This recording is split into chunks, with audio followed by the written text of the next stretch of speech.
While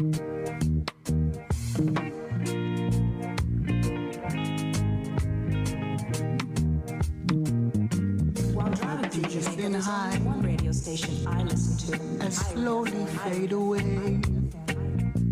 No more will I cry. Now that my eyes are dry, I've been beaten and robbed of my rights and my loved ones. My bones have grown so tough. No guns or bombs can tear I apart. My eyes get so red from anger and wrath. They lock I away. Radio Irie. Oh, they show I in jail. Yes, you're listening to the sounds of Clive Hunt. Sata high, sata high. Sata high. Sata high, sata high. Smoke it in their high. Sata high, sata high.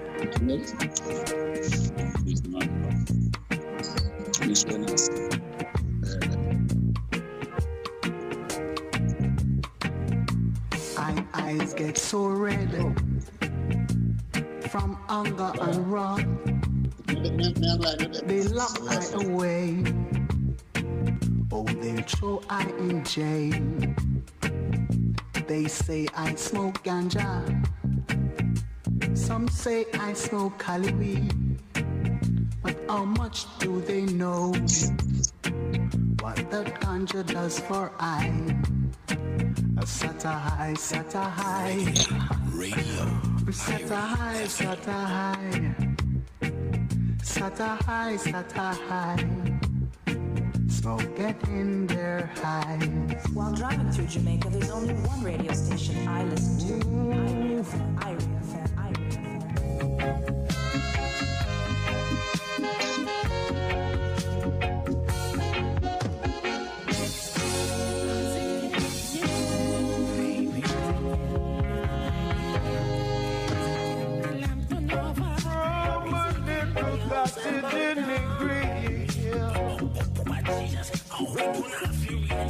I wrote these lines to you. From a little cottage in the green hills, I realize I love you still. From a little cottage on a hill, way down west in the grill.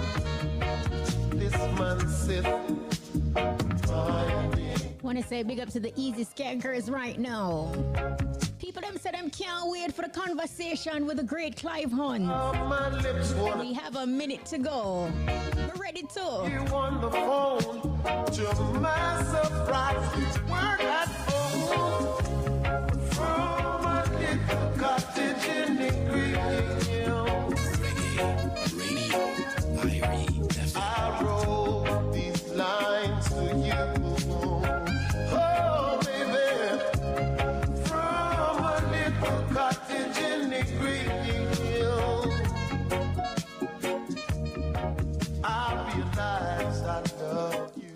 Clive Hunt is a multi-instrumentalist, arranger, composer, and legendary producer. He plays the trumpet, bass guitar, flute, horn, keyboards, and saxophone, and he's one of the most sought-after musicians even today. Clive Hunt has composed hits and worked with the likes of Shaka Khan, Stevie Wonder, Marcia Griffiths, Burning Spear, Gregory Isaacs, Jimmy Cliff, Beres Hammond, Peter Tosh, Grace Jones, Wailers, Max Romeo, Sizzler, and countless others. And guess what? Today we have the honor and privilege of journeying with none other than Clive Hunt on the road to success. Mr. Hunt, welcome and thank you so much for taking time out of your busy schedule to take us on your awesome journey. Yes, hey, thanks for having me, Kashima. Yeah, man. Yeah. Thank you so much. But, let us start off with your foundation. You're from a big family, the eldest of 18 siblings. How would you describe your childhood growing up in Linstead, St. Catherine?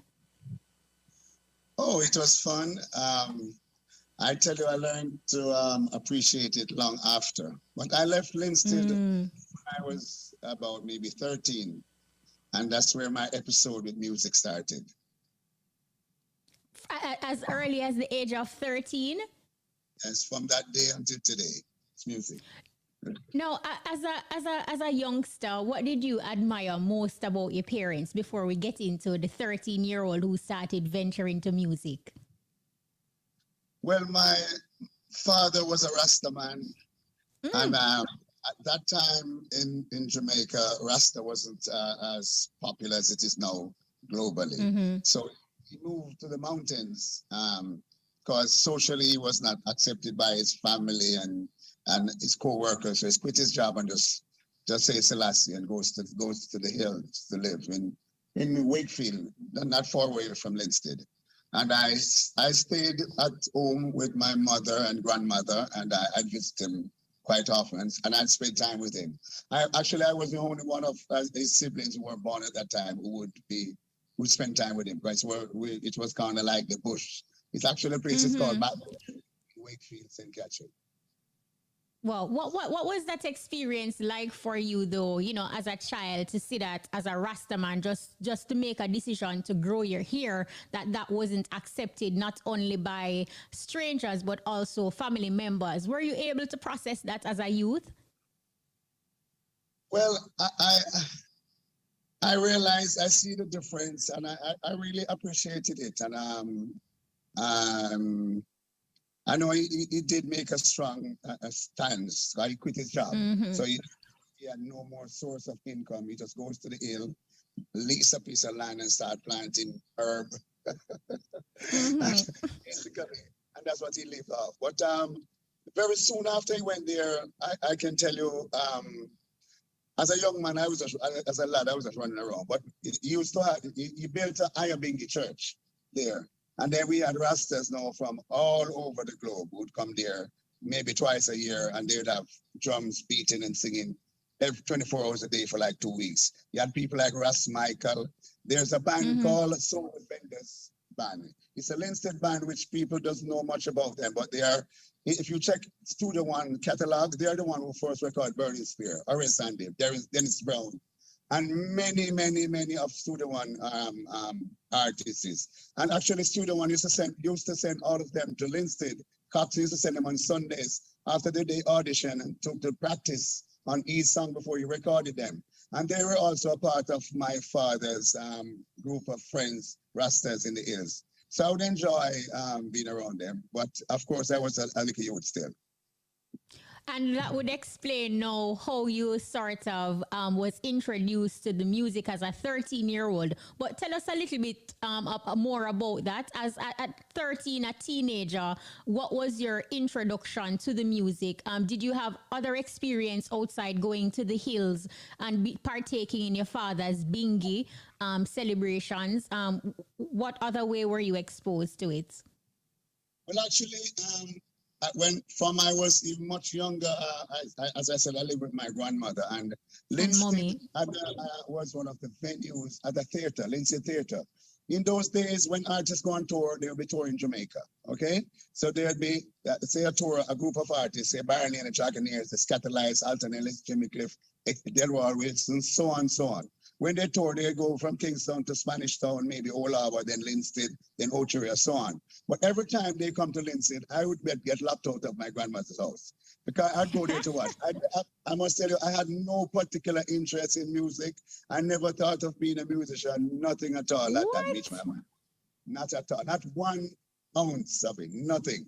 Until when I got myself in a little trouble at Linstead Primary School where I was going there, and my mother hold me by my ears, took me to the police station and said, blah, blah, blah, blah. And the police told me that, she said, tell them to lock me up. And they said, no, we can't lock him up. So they took me same day to a family court in Spanish Town. And the judge listened to me and tell me to come back another time with my family. I went there and my teacher was there, and the teacher said I was a good student, I was bright enough, so on. But I was not focusing. But I knew why, and the teacher knew why, because at that time, I think it was common entrance at that time. I didn't, all of the students in the classes, I were take common entrance and leave me, like 1 year, 2 year. And the third year, I just decided to start going to the river. So my mother get mad and I end up in Stony Hill Approved School. And at Stony Hill, you know, Stony Hill is a bad boy school, but it's also a vocational school. So I decided to, and the Stony Hill is one of the rougher boys reformatories, you know what I mean? It's not homeless children, bad boys go there. Anyway, when I went there, of course, I was very shy, quiet, don't talk, but I decided not to run away. That's what every boy wanted to do, run away. So I decided to stay and learn whatever they want to teach me. And they tried me at, the first vocation they tried for me was carpentry. I spent 2 days and said, no. Then I tried to the shoemaking. I said, no. Then I became a Boy Scout. And I liked the Boy Scout leader. He was a upful man, stand-up man. And he used to be an athlete for Jamaica. We used to run with Herb McKinley and Arthur Wint and that.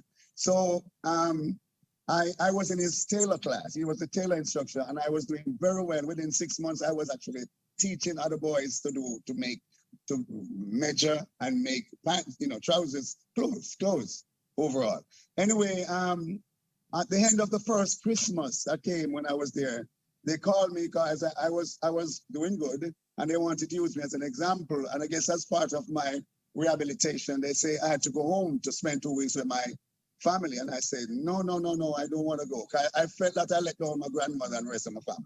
You know what I mean? Because from a little town and I'm going to go approved school, everyone knew me and my family. So I didn't want to go back. And they told me that I had to go.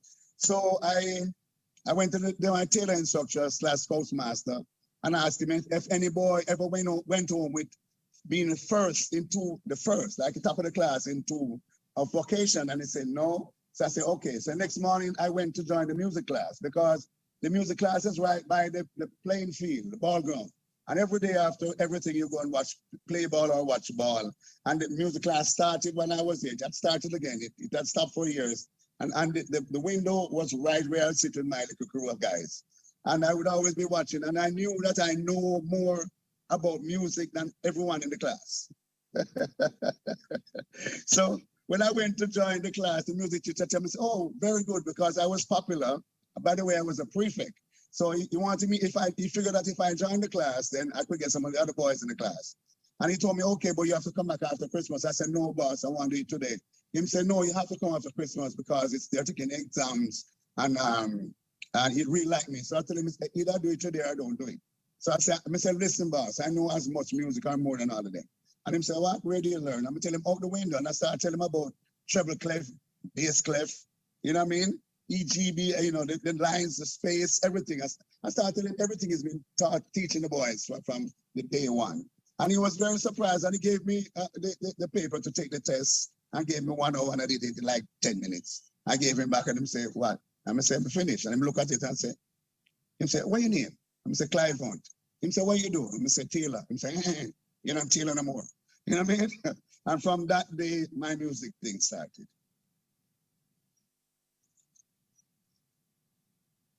Hello?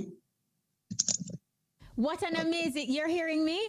I'm saying what an amazing story. Like just from looking through the window, you were able to pick up on everything that was happening in the class. So now that you have more than a foot in, you have your 2 foot now inside the music class, what was the next plan of action? Like once you got the opportunity to be a part of that group, did you start taking it seriously and realize that you have a true gift for music?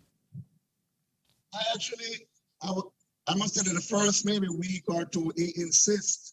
He just went to the tailor master and said, hey, this something about him.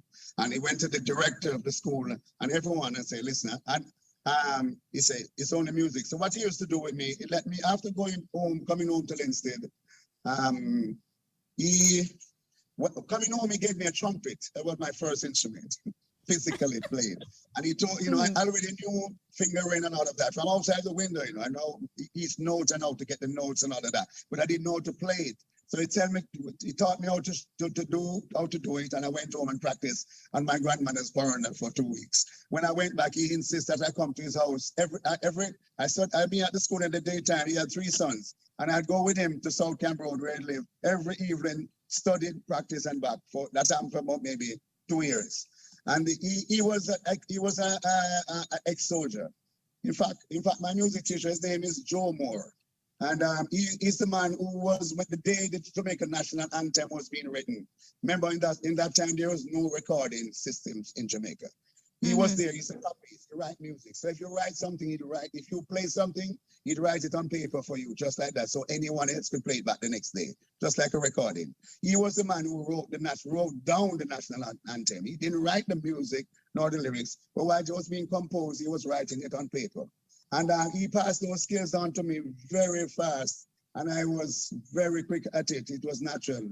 And he started to tell the military about me. And I would visit military band, watch them practice, sit in their theory lessons. And that's where I go from there. My whole life got consumed from there.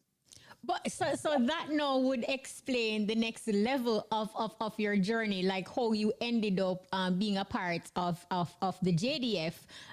So was it your music teacher who encouraged you to be a part of it? How did that happen? How did you become a part of the army? You know, most little boys wanted to be a soldier. Or a police. He encouraged me right away. He insists. He said, "You're going to join the army." And he had plans for me. He wanted me to be the youngest bandmaster ever in the Commonwealth, the British Commonwealth, ever. Okay? And he told me about the guy who was the youngest bandmaster to date. And the guy had become bandmaster when he was 23. He wanted me to be one before that. And but I must tell you that I really took him serious and I studied very hard. In fact, when before I left Stony, you have to leave Stony at age 16. When I leave there, I came back to Linstead, just be practicing, and I went to work in a tailor establishment with a man who's know my family. But then he would visit me every now and then, or somebody from the army would visit me. And then the man who owned the Music Mart, the famous Music Mart, his name is Mr. Osang. He kind of adopted me musically also. I remember my parents didn't have much, you know what I'm saying?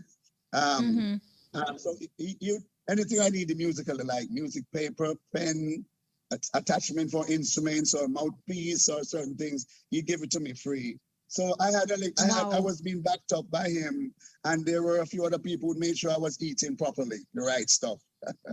I'm a slim guy, I'm playing the trumpet and I play all type of instruments and I'm always studying. I really liked it, and I wanted to make my grandmother, you ever say my grandmother, proud. I'm sorry, I just say my grandmother a whole lot. My father, he was already very proud of me, but my grandmother I want to make proud. Okay? And before I reached the age of 18, where the army was supposed to take you, there was a man, an Englishman, who was the director of music for the policeman, and he heard about me and sent for me and took me to his house and with my music teacher, and he wanted me to join the police force because the police force actually take recruits younger than the army.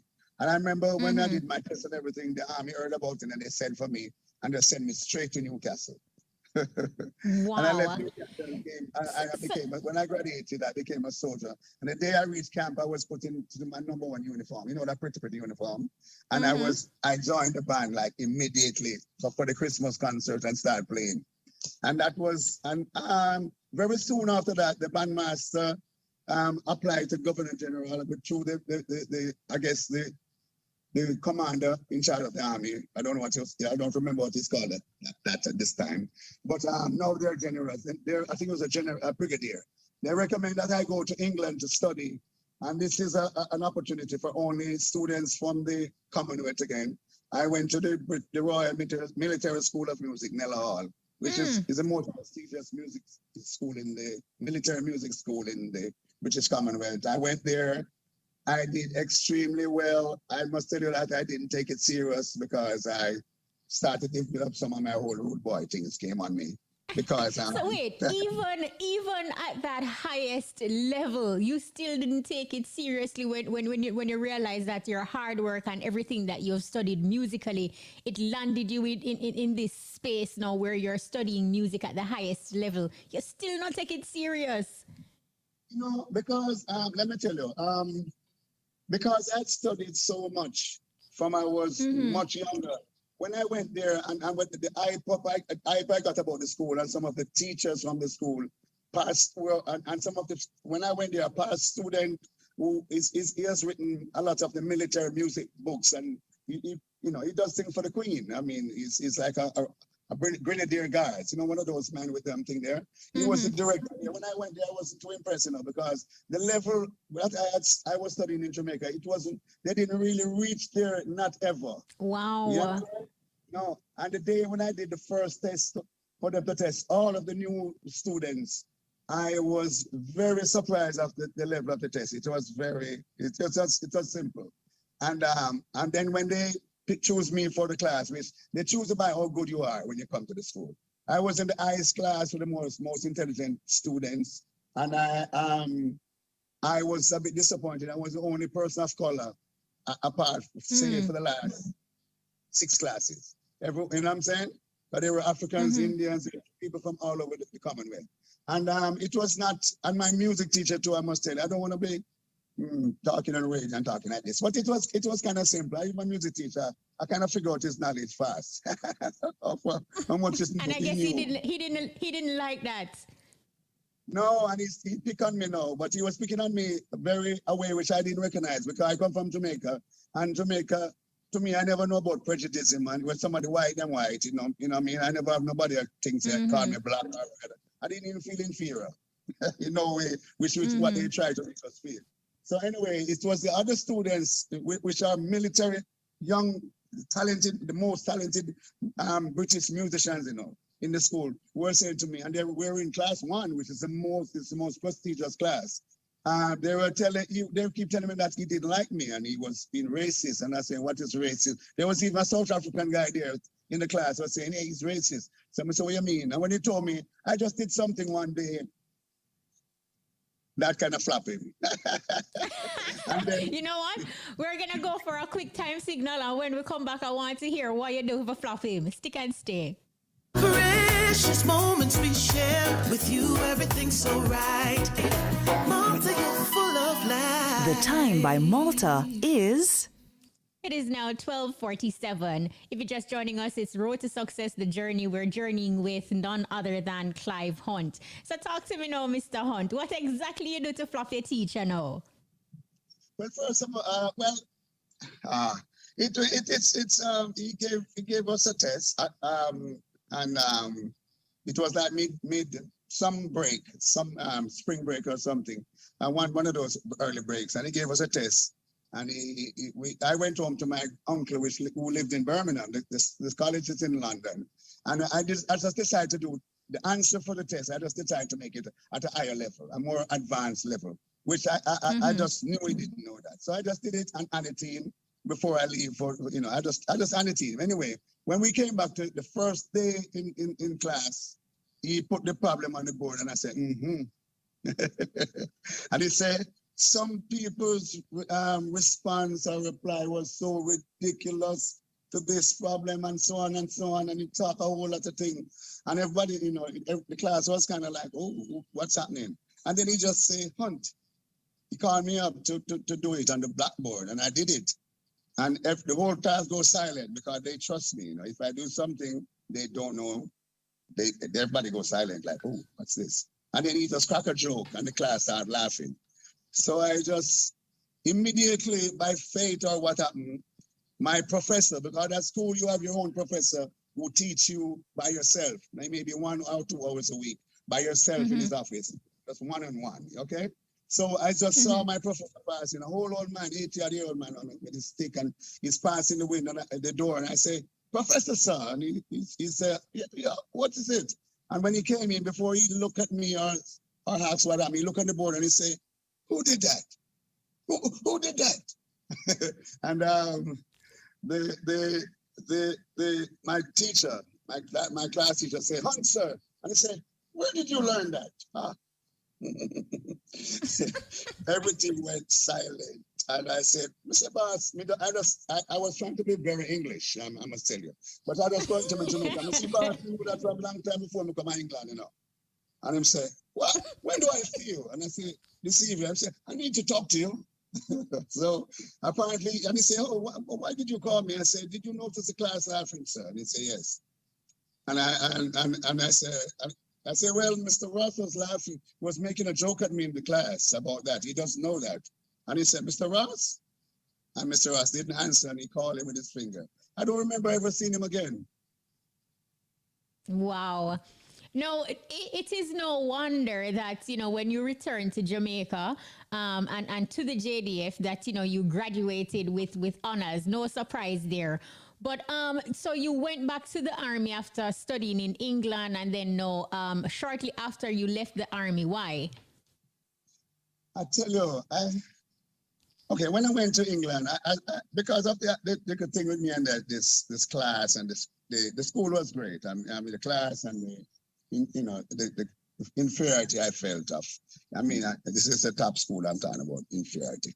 Anyway, I just started to roll up my hair and all that. I remember me as a British soldier, in British uniform, but with Jamaica on my shoulders and all of that, And then I just kind of started behaving a little way. I even started to tell the officers and stuff that about my tribe and all back in Jamaica. Then they tell me to cut my hair and all of that. Because anyway, so I started to develop a little resistance to the system. When I came back to Jamaica, my spirit was lifted because I received so many awards. Because the day before graduation, the director of the school saw me. We were just passing each other, and I saluted him, and he said, "Hunt, could you clean yourself up tomorrow? Tomorrow's going to be a special day for you." I didn't know what he meant, and then another pupil said to me, "Hey, Hunt, tomorrow is graduation, so blah blah blah, and prize giving ceremony." So I went to the class and to the auditorium, and it was a big auditorium, trust me, very large, almost like indoor arena. And I would sit at the back, and the podium is there. So when they start to give out the prizes for different subjects, and when they call from the first subject and they say, maybe say Williams, then Hunt. I never sit down again until the whole service was over. Every subject Wow. I was either one or two. Anyway, I also, one of the most prestigious award I got was the best overseas pupil.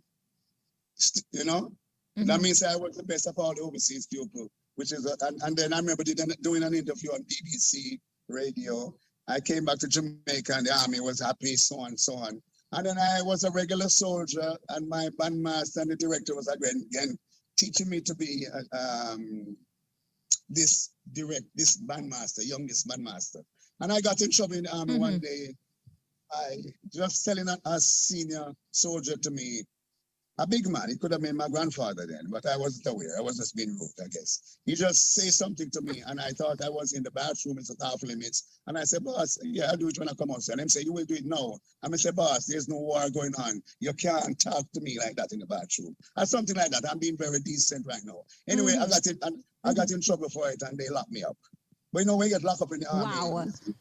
yeah, and it never stopped. I just decided to be defiant. I realized it come to my mind that I joined the army under age. You're supposed to join the army legally, I think up to now, at 18. I joined it at 17. I didn't go there. They came for me. My mother, my father didn't sign anything. So I just decided I didn't want to be a soldier. And people on the road, like in the regular reggae business, started to call me. Because I was apart from playing with the army, I would be playing with the Jamaica Philharmonic Symphony Orchestra, and I'd be doing tons of little music, things like that. You know what I'm saying? So people started calling me to do play on a little recording here or playing a band there. I remember playing a band with some of the members now became Third World and Chalice, and so on. Anyway, I was doing a little gigs with them, and one day I was called to work on a song at J Studio, which is just at the back of camp, but right beside the stadium. And I went there to do it. It was on my lunchtime. It was a Lorna Bennett song, because she had the #1 song in England at that time, Breakfast in Bed. And they were trying to put an album together. So Jeffrey Chung, the great producer, called me. He sent for me. I was recommended to him, and I went there and I did my part. But I guess I impressed him and the crew, because I'm still with some of those people who are alive. Like Robbie Lynn, we work almost every day. I'm in the studio. I always call him to work with me, So when I finished doing the work, I worked like for 5 minutes, and even though it wasn't important then, but the pay I got for the 5 minutes work was the same pay as my 2 weeks pay in the army, you know. Wow. It was like a joke because no music was difficult for me at that time. I was a young, bright musician. I know almost any instrument. I play around with almost any one of them. I know them as much as the players or more than the people who play them. So when I was called to work and it took me 5 minutes to do something, which I watched the musician them take over to do the rhythm track. And I was very miserable about that. I had to go back. I was on my lunch break from camp. Why taking them so long? So when they tell me what to play, that's why I take them and make and just play it, hold it and play it. Bam, done. And they pay me. And then when I was leaving, Jeffrey Chung said, so Jay, can you come back tomorrow? And I say, yes. And here I am. I just decided, this is my life. And the army and me, we had a lot of problems for many years. And I'm only talking about it in public lately because, hey, I'm 70 years old. And, yes. But I mean, if they come back for me, I just say, hey, guys, I was never in the army. And the next thing is I joined the army named Clive Hunt. And my name isn't Clive Hunt, you know. What is your name? I didn't know my name wasn't Clive Hunt either. You know, when you're like a country boy, your parents, I mean, poor people, you know. You know what I say? I don't know them things. When they were ready for me to send me to England to study, I didn't have a passport, nothing.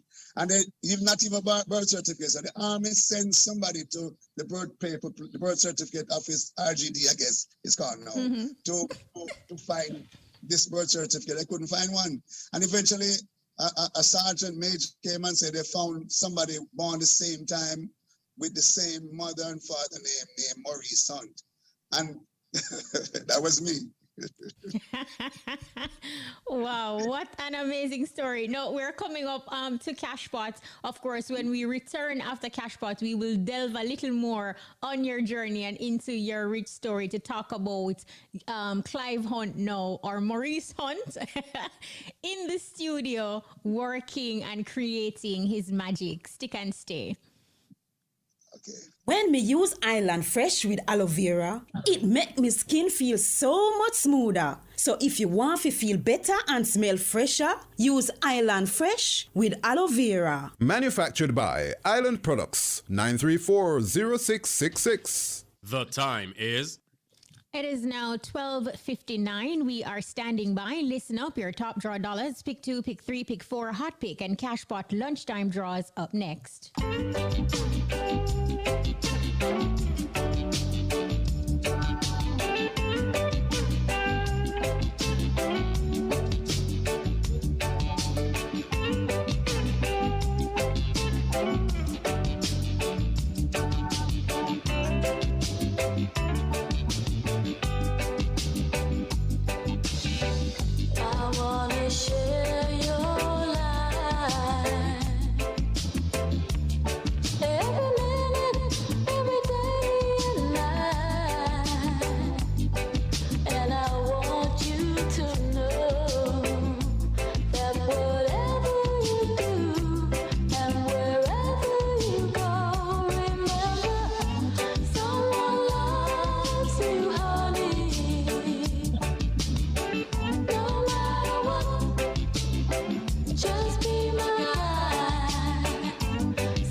Lucky day! Get your tickets out and let the games begin. Good afternoon, it's Thursday, June 16, 2022. I'm Jalene and welcome to this afternoon's Supreme Ventures live game draw. Now before we begin, here's a quick look at our mid-morning winning numbers. Remember, all Supreme Ventures live game draws are being supervised by the Betting, Gaming and Lotteries Commission and observed by the independent auditing firm PwC. Now let's put some money in your top draw. This afternoon's jackpot is back at $200,000. So congrats to the mid-morning winner. Here are the winning top draw numbers and good luck. And the first winning top draw number for this afternoon is 19. The second winning top draw number is 2. The third winning top draw number is 14, and following 14, we have 20. And the final top draw number for $200,000 is 3. And now let's pick a play with our dollars game. I hope you're feeling lucky, so get those tickets out. And the first winning dollars number for this afternoon is 35. The second winning dollars number is 12. The third winning dollars number is 10. And following 10, we have 14. Coming down is 24. And following 24 is 13. Now I do hope you have your tickets out, because here comes lucky number 1. And following 1 is 8. Next up, we have 36, and following 36 is number 3. Coming down is 18, and now for the final dollars number, we have 29. Now for some easy winnings with our Pick 2 game. Let's play. And the first Pick 2 number is 6. The second Pick 2 number is 19. Once again, the winning Pick 2 numbers are 6 and 19. Up next, you can play 3 ways. It's our Pick 3 game. And the first Pick 3 number is 4. The second Pick 3 number, what will it be? We have 3. And the third and final Pick 3 number is 0. Once again, the winning Pick 3 numbers are 4, 3, and 0. Now let's turn up the winnings. Get ready for Pick 4. And the balls are bubbling. The first Pick 4 number for this afternoon is 8. The second Pick 4 number is 8 again. The third Pick 4 number, what will it be? We have 9. And the fourth and final Pick 4 number is 3. Once again, the winning Pick 4 numbers are 8, 8, 9, and 3. Now it's easy for wins, so let's heat things up with Hot Pick. And the winning Hot Pick number is 3. Congratulations to all Hot Pick winners. Again, the winning number is 3. Cashpot Money Train are run, and this week you can win $295 for every $10 winning Cashpot bet. Let's get ready to play our Cashpot game for Thursday, June 16, 2022. You live to play it, but can you win it? Get ready to be a big Cashpot winner. Now let's see what the winning Cashpot number will be. And this afternoon's winning Cashpot number is... coming down, we have 19. Congratulations to all Cashpot winners. Again, the winning number is 19. It's now time for some mega winnings, so good luck. And what do we have for this afternoon? It's coming up. Get those tickets out. And a white ball has been selected. Go mega 6 times per day for more chances to win big. Again, the winning Cashpot number is 19. The lucky mark is silver money. And a white ball was selected for Pick 3, Pick 4, Cashpot, and Hot Pick. Now let's take a look at this afternoon's winning numbers. Congratulations to everyone who won. Join us again at 3 p.m. for more games you love to play. I'm Jolene. Have a supreme afternoon. Hope you were a big winner. Play your favorite Supreme Ventures games every day and tune in for our live draw 6 times a day at 8:30 a.m., 10:30 a.m., 1 p.m., 3 p.m., 5 p.m., and 8:25 p.m. on this station. Supreme Ventures, making winners every day. That was the lunchtime top draw dollars, Pick 2, Pick 3, Pick 4, Hot Pick, and Cashpot draws. Congratulations to all of today's winners. Join us again at 3 p.m. for another chance to win in Hot Pick and Cashpot special pot draws. All right, welcome back. It is all about Road to Success, the journey, and today we are journeying with none other than Clive Hunt. Now, Mr. Hunt, we hear earlier on in the conversation, we heard, you leave the JDF, but even before leaving, you were being sought out by a lot of music professionals, some of the greatest musicians ever who learned about your talent. In the 70s, it's no wonder that you became one of the most sought after producers, which led to you working with the Abyssinians. Tell us the story about this production the production of their album, and what actually led to you also leaving Jamaica around the same time you were working on the album. Well, okay, yeah. So once I started with Session with Jeffrey, things kind of propelled with me very fast. Because I was sought after by a lot of people, and I have to be hiding and dodging from the military here and there. And once the Abyssinians was signed to a company named Soundtracks Limited, and they were based in Oxford on Oxford Road, just across from Talent Corporation, where Tameko had his office with Inner Circle and all of that. So anyway, there was a meeting called to produce the album with the Abyssinians. And there are a few artists on their roster. The Abyssinians were one of them as a group. And the Abyssinians said that they wanted the youth to produce them. So I was very surprised because, I had done a few things before, just Milk and Honey with In Crowd. It was actually me, but I put the In Crowd name on it. I did an album with Max Romeo. I did an album with Carl Dawkins, and a few singles here and there with Lee Perry. He'd always be calling me. Anyway, when we decided to do the album with the Abyssinians, I was happy, okay? There was no money for me, but I was called to the budget because of the Abyssinians. I didn't care, I just wanted to do the work. Anyway, in the middle of the production, there was a time in Jamaica when there was an exodus. I think about 75, 76, everybody was running away like crazy. So everyone from the company ran, except for the music people, because it was a company which was not just music. They used to be I think they were kind of political, okay? It's just we had like one floor of the Oxford House building. Okay, so the directors and all of those people run away. And I was to end up doing the Abyssinians album, which was the only active production going on at the moment.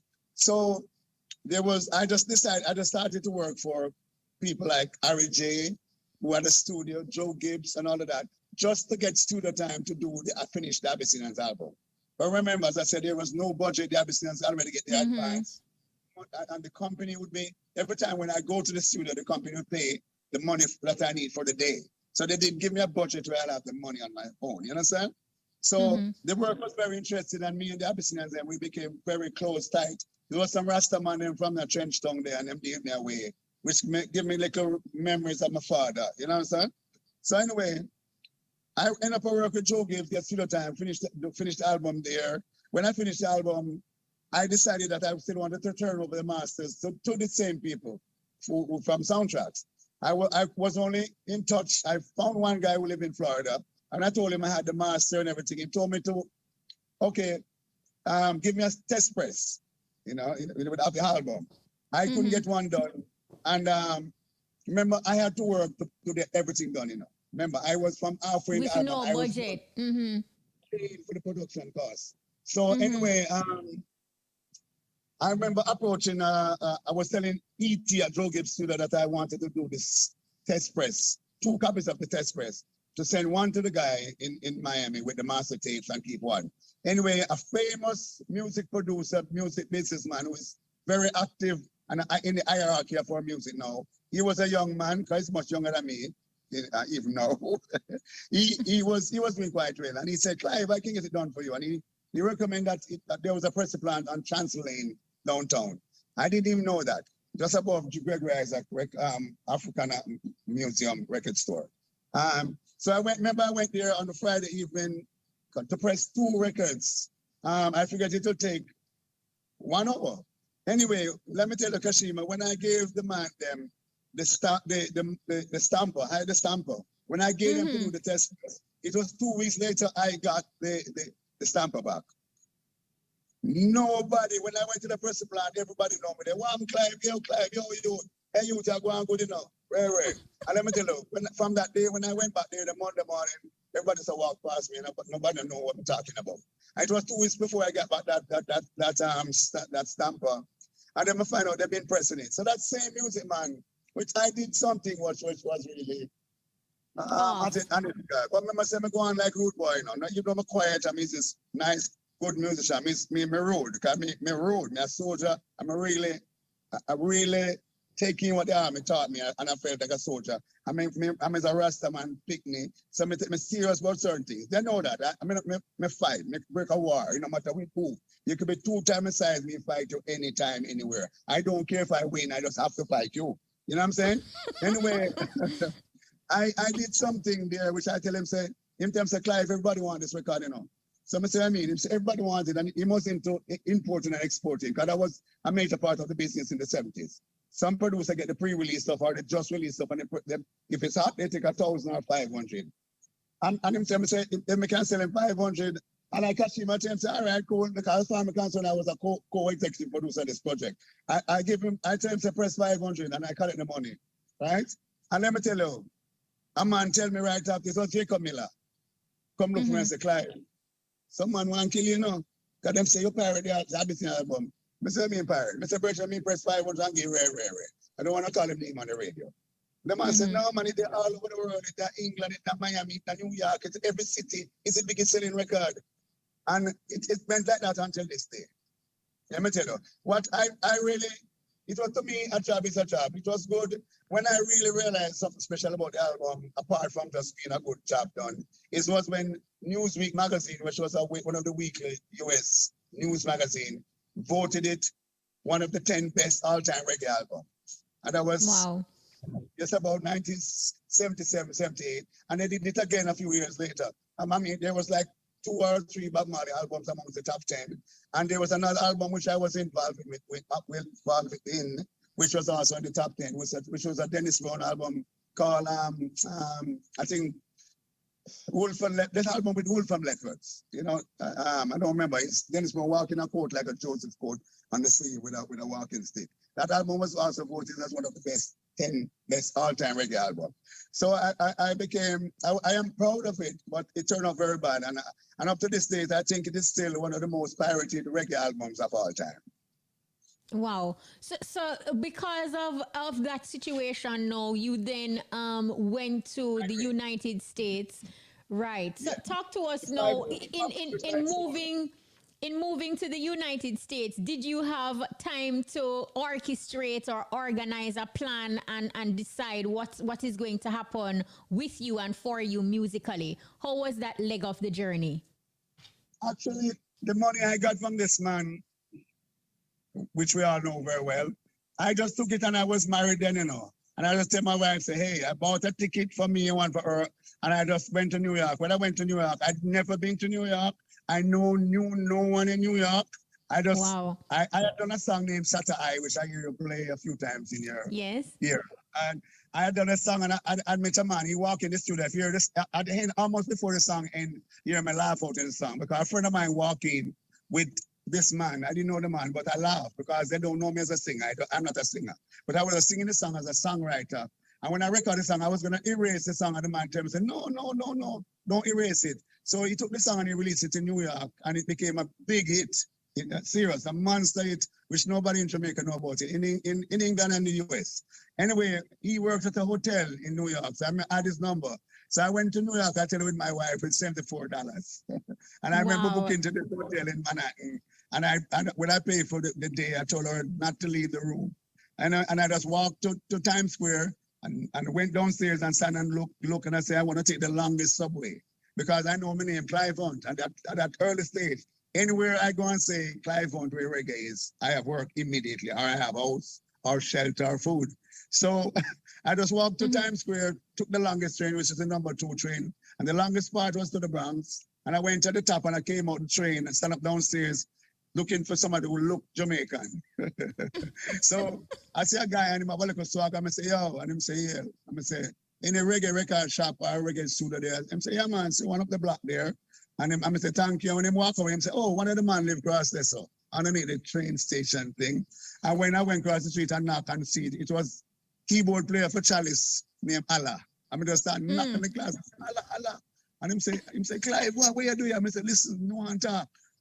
My sister at the hotel, I have more money, and I have nowhere to live. Him say, cool, Clive, everybody wants you for work.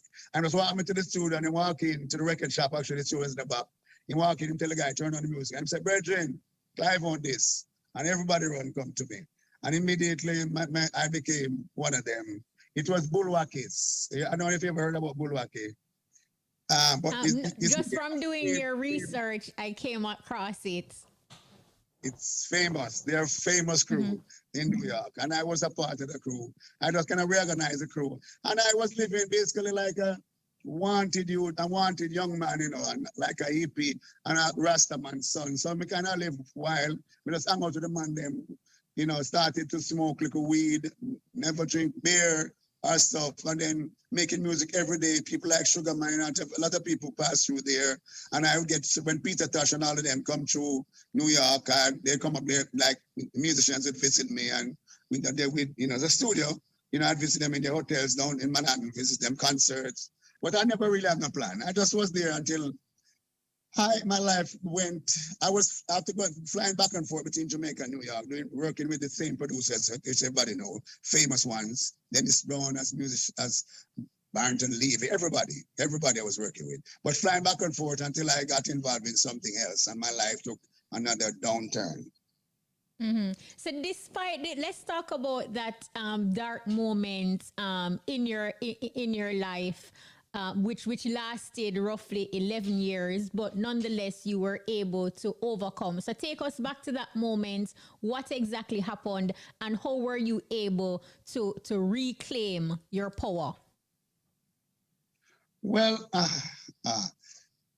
some of the things we're talking about, Kashima, my family, they don't want me to talk about it. But I like to talk about it to inspire the young people who grew up, you know, so they don't go where I went. I do what I did. And I'm saying, anyway, I got in, I was working on a major project that involved members of the Rolling Stones. And there was a friend of mine, he was my co-executive partner. It was these people and we were spending the money. You know. I remember at the same time I was starting to touch the drugs, you know what I'm saying? But not to the level. Anyway, one night I was working in a studio where Frank Sinatra, Barbara Streisand, Steely Dan, Stevie Wonder, everybody was working there. And they liked me, so I would have the studio on the off hours from 6 p.m. or from 6 p.m. every day, or from 6 p.m. on Friday until Monday morning. So I'd be doing my own little projects there. Anyway, Frank Sinatra was working in the studio with his own section with Quincy Jones, and I wanted them to work on the project, the on section, and and the strings. So I asked them, and they told me how much money, and my friend agreed that we'd pay together. And when we did the thing, in the middle of the recording, I look around, I didn't see my friend. He was supposed to be there with half of the money. And when the end of the thing, I had to find the money and pay the guys, and boom. And I was upset, and I started to talk about it, and a friend told me that this friend of mine was at another friend's house in Manhattan, and I should go there and see him. And I went there, I see them doing that thing, which took me 11 years. And the house where she went was another famous musician, I won't call him my name on the radio. And when I went there, he was okay. He wasn't hiding and seeking. He was just doing his thing in his house. I said, Virgin, where you there? Him said, Clive. And then the friend whose house he was said, Clive, this is what we're doing. He's been here doing this. I said, what that? And him tell me it's the drugs, cocaine, blah, blah. And him said, try it. And I tried it and I said, man, that's terrible. Oh my God. I'm start calling him all the names. You know all the names, when Jamaican man call. And I left, and I was very angry and very thinking what I'm gonna do about this man and thing. Anyway, I went to another friend's house the night, and I was explaining to him and his wife about it. And I didn't know. Long after I realized, I should have known right away. Well, it was 1 a.m. and his wife was in the ceiling and loft, cleaning all the fans and doing all the cobweb and all these things. And I was telling her my experience, and she said to me, Clive, you never tried the right way. Let me show you. And when I tried, and then I became like the fish who got caught, the hook in his mouth. And it took me 11 years from that moment. And I've been through some of the worst things one could have experienced. But the only power I lost was, I lost my power of being human and humanity, but I never lost the power of making music, because I still had that power, because I was in the studio working yesterday, and I was telling some musicians that in my drug days when I was so bad, 2 weeks or more, I didn't bathe. And I don't want food and plus the money to do something. And I walk to, and you can think about it or name it, the most popular studio in Jamaica. And I go there, I see the biggest named producers or musicians working. And once they see me, they love me now, but they hate what I'm doing, and they couldn't help me. And they wouldn't want to help me because of they figured that I use the help to use more drugs. So I just go in there and just stand up at the door and watch, and just yell, and everybody say, "Well, I'm Clive, well, I'm Clive," I say nothing. And then when I'm ready to walk away, I just say something like, "Who played the guitar there?" I say, if I say that Kashima, the session stop, you know. Wow. Everybody, what wrong with the guitar? And then what needs to be fixed? They'll follow me up the street like the Pied Piper. Clive, what wrong? And they'd have to pay me, and I'd probably say nothing wrong, or one of the guitars sing out a tune or something. So I survived like that. I didn't lose the power of music. I'm sorry. And the greatest thing is that you sought help, you got the help, and it was in Jamaica that you actually went into rehab and got clean. Tell us about that process, and was it a challenging moment for you, because you would have to come to the realization that you need help in order to seek it? Well, let me tell you, to enter a rehab on their own and helped, because once you become a drug addict, you're always a drug addict until you're dead. You don't have to be using drugs, because the day you figure you're not an addict anymore, you might go try it again. So what they tell you in rehab, you're always a recovering addict. And I say it's been I went into rehab February 1991, and I'm clean on Wow, and I'm clean. Awesome. A recovering drug addict. Okay. But I'm gonna tell you, when I went into rehab, I seek it. I was seeking it, and I didn't know there was any in Jamaica. But there were some people I met in Yorktown who met me right away, and because of my musical ability, I ended up teaching a guy who was a big supervisor, a young boy at JPS, but he was a UA graduate, and he was very high in the hierarchy of JPS. And he loves Robbie Shakespeare and some of the great reggae bass players. And he asked me, he heard about me and came for me and asked if I could teach him. So I started to teach him like a few days a week. And a friend of his and his whole family love me. They make food and drink for me and make sure I look good. And even let me use them bathroom to bathe and all them things there. So anyway, one day one of his friend who was a teacher came up and said, show him a gleaner with a little ad about rehab in Jamaica. So the guy showed me, and I tell him, say, please take it to my mother. He said, no, you take it. I said, no, she's not going to listen to me. Because my mother try, and my family and friends and my well-wishers try everything. So I said, take it to my mother, and because he's a decent chap. And so once he went to my mother, she was interested right away, and she asked me to go. She asked if I wanted to go. I said, yes, of course. I told him to come to her. So I went to this place at UE, Ward 21, and told me they have 21 days. I'm saying, no, let's go. This is not going to help me. And my brother, quote unquote, who was with me, he was upset. So the nurse said, no, he's right. This can't help him. I said, nurse, I've been an addict over 11 years. And I've been in New York, Philadelphia, Miami, anywhere you can live. And I was anywhere. I'm in Japan, everywhere I'm addict. And so I said, she said, okay, there's a place named Richmond Fellowship on Upper Lady Musgrave. And it was the address and the phone number. We went there and make an appointment. And eventually they saw me, because the first appointment I missed it by 5 minutes and they wouldn't talk to me. And the second one, I made it, and then I had to beg them to keep me. And they like that, because the only way they can help you or you can help yourself, you have to want to do it.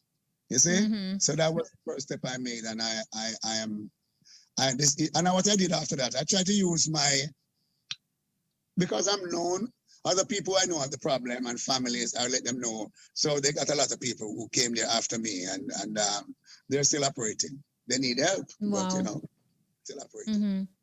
No, you are still today one of the most sought after producers, and for many, I wanted to probably help other producers who perhaps have their own labels, their own studios. How can they put themselves in the position to be commissioned for work internationally, and also for large projects? You have been a part of major projects and so forth. Oh, nowadays it's a bit complicated, because young people have a lot of tools which we didn't have. Well, I had music. I had the knowledge of music, a wide enough knowledge to could survive anywhere in music. But the young producers and all of that, like even Lee Perry, when he got his studio, it was a struggle. Okay, and he did what he could with what he had until he got successful. Nowadays, you can buy a computer and a little program, you know what I mean? And in half an hour, you have a studio in your kitchen, the bathroom, the closet, anywhere. And most young people don't want to listen still. If they listen, they get quite successful, but more solidly. Solidly, you know, somebody have a 1/8 or a 2/8, and then they never had any more. I have been doing this for 48 years, you know. And I was in the studio mixing a massacre song yesterday, remixing, not mix. I don't mix. I'm still working with the latest artists. There's an artist I'm going in the studio in 2 days, which is one of the biggest artists right now, but his musical position is a little different. But you know, from me and work, it will be clean. But he's one of them of the Moby top artists. You know what I'm saying? I'm going to be in the studio with him, and he's very excited about that. And me, as an older man and an older producer, I'm a musician, I'm very excited about that too, because just to staying on the point which you mentioned, I have been doing this for so long and stay at the level. I work with Popcorn, wherever, and they request me. You know what I'm saying? And I stay home in Lindsay. I'm in Lindsay right now talking to you. They come and they find me, they send for me the phone call, and I go and do a like a thing. They think of why they keep calling me and why I can always work once I'm healthy, and why like VP Records always take care of me, as they say, as long as I'm healthy. Because I know enough music knowledge where I always solve a problem or assist or put a little input to take it to the other level. Now, when the young people do their thing, sometimes they get a quick hit fast. And if they get a quick hit in their first 2 try, you can't talk to them after that, you know. I mean, I wish they would just slow down and seek a little advice. You know, I really salute quite a bit of them. And one of them I salute a lot is Not Nice. Not Nice always call me. You know, whenever I said anything musical, him even say, "Oh, Elder, listen to this. What do you think?" And him listen silent, you know. You know what I'm saying? And him listen to whatever, you don't have to take every word, but he takes my advice and he see other people too. I mean, so for the younger folks, it's best for them to spend a little time. Okay, you learn to operate a computer, you learn Pro Tools. You might learn to play ping, ping, ping, ping on the keyboard. But spend a little time to learn a little bit more. When it's, you know what I mean, a little less time doing something which not really have much value. You know what I mean? Maybe a little, say 10 minutes out of each day less with your friends, stay in a room and study a little more or practice. Cause you know, in first world countries, you see big signs on the highways when you drive up. Uncle Sam wants you to practice. You mean they're talking about your instrument, you know. A musical, whatever you're doing, practice the trade, read about it, ask questions. So that's all the advice I can give on this short little space we have on this program right now. But there's a lot they can learn to go far further and for the business to sustain. Absolutely. I don't know where the time going because the conversation just get nice, and I knew before I started that your journey was too rich and could not be told in an hour. But you know, reflecting, Mr. Hunt, on your accomplishments locally and internationally, it's evident that your contribution to the music is invaluable. The name Clive Hunt is already cemented in our musical history. But do you think you get the credits and or the recognition that you deserve? There's 2 parts to it. I spent more than half of my adult life being an AWOL from the JDF.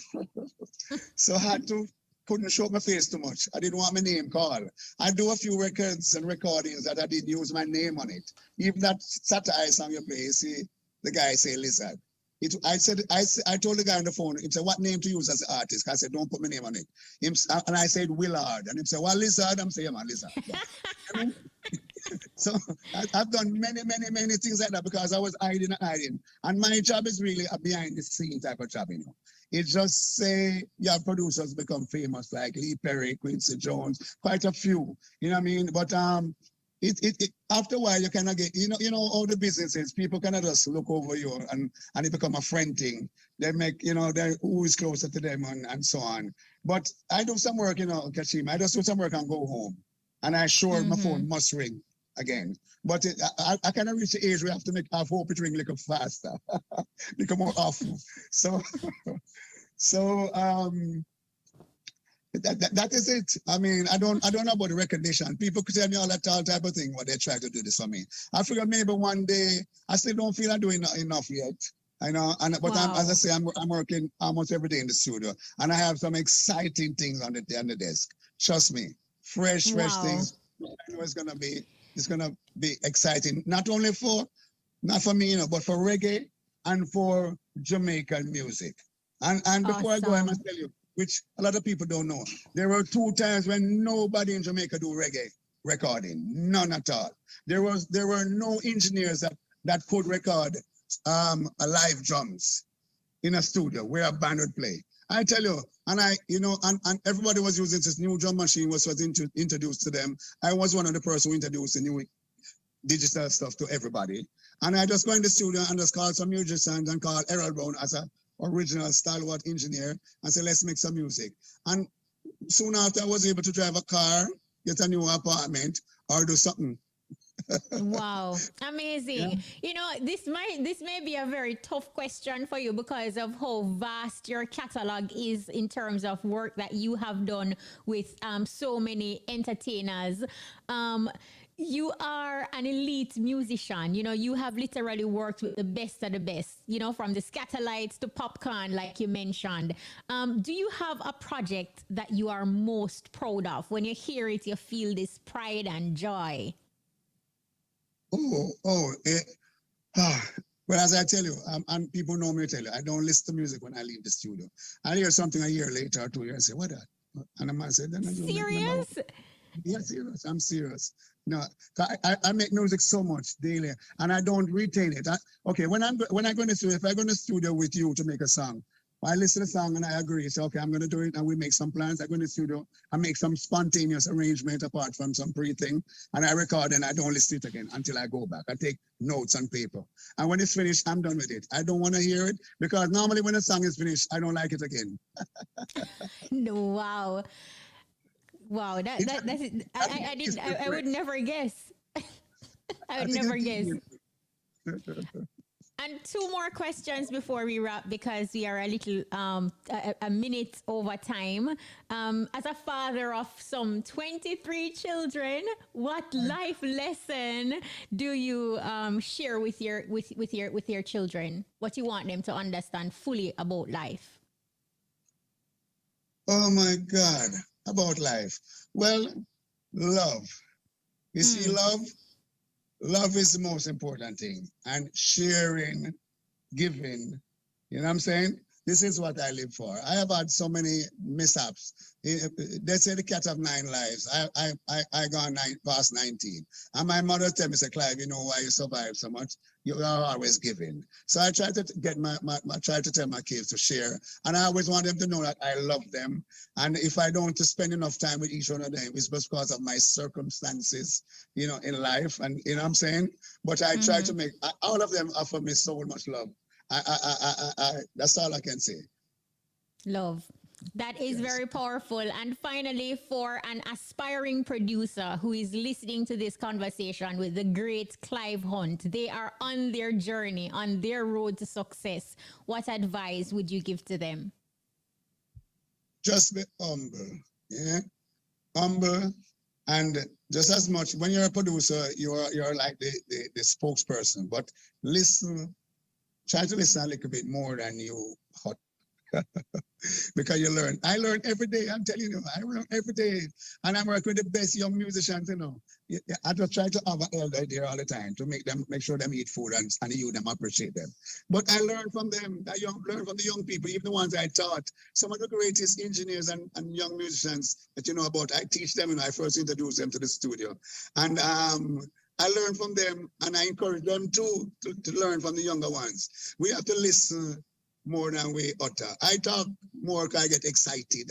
I may have so much experience. And even though I say I'm in charge and I talk a lot, whenever they know one thing with my crew, I tell them that this is a democratic production. So if I'm playing a song, if I come with a song, everyone is free to make and utter anything they feel about it. At some point, I'm going to say, stop. Because everyone I work with is a producer or a budding producer, and they have tons of ideas. And I tell them, guys, on the ship can only have one captain today. So, no, and I take from some of that or none of that. I mean, so we just been trying to be humble and listen more to what's happening to the creative people around you. And Wow. Kashima, can I say one thing? Even though Yes. we're talking all these great things, there was one thing they never taught me in school. They never taught me that I'd get good and I'll make money, what to do with the money. So young Financial producers- literacy, yes. Mr. Hunt, thank you so much for taking time out of your schedule and, sharing those gems with us. Already based on the messages that are coming through the text line, I know that your story has inspired and impacted so many of our listeners locally and internationally. Thank you so much. Thanks for having me. I enjoyed it. Of course, that was the legendary Clive Hunt. This person says, great interview, from the real big man, Father Hunt. It's King Tubbies from Wakefield, St. Catherine. Said that. I can see all of This one says, good day. Okay, that's a different conversation. This person says, Kishima, Barry Bakse, big interview with Mr. Hunt. Big up yourself, Mr. Hunt. The Glengoff people love it. This one says, good interview, with the real big man. it's gonna be a bright Iria lead. shining day. This one says, good afternoon. Big up to Mr. Clive Hunt. Wow, wow, wow. Story of the day. God be with you, Mr. Hunt. It's Judy from Manchester. Feelings absolutely. This person says, good afternoon. Love the interview. It's Cherry from Landovery Mountain. Always locked in. This one says, yes, Mr. Hunt, the boss. You're the one who set the trend, Enough young youth. This person says, very inspirational. Absolutely loving the vibes. It's bus driver Ziggy alongside Raga, aka Brocco. This one says, boy, you always find the stars and the legend. Keep up the great work, Mr. Hunt. This person says, Rastafari, know what a story, Aya. The brethren playing us straight like Ninja Man. This road to success needs a part 2. The man is a general in life. Hashtag Shanga Bang. I can see all of Selector Princess says, thanks for his continuing contributions, Clive Hunt. here is the rainbow. Stick and stay. See you on the flip side of this break. Are